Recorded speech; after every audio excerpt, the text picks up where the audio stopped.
اللہ کے حبیب علیہ السلام نے دعا دی، کہا اے اللہ اس مرد پہ رحم فرما جو صبح نماز کے لیے اپنی بیوی کو جگاتا ہے۔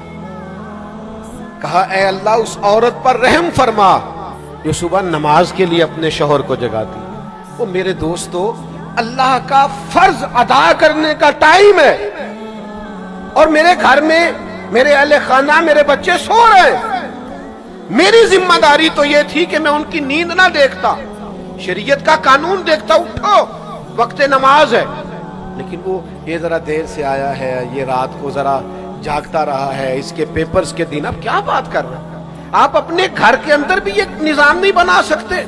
میں تو ان بزرگوں کو جانتا ہوں جو کہتے تھے پتر آج میرے لیے کھانا نہ بنانا، اگر تو نماز کے لیے بر وقت نہیں اٹھ سکتی تو میرا بیٹا میرے کھانے کا تو گزارا ہو جائے گا، میں ہوٹل سے بھی کھا لوں گا، مجھے ڈر آتا ہے۔ تو اللہ کی حدوں کو توڑتے سمجھتے نہیں بات، تو خدا را تھوڑا سا شریعت کے ماحول میں اپنے آپ کو ڈھالیے۔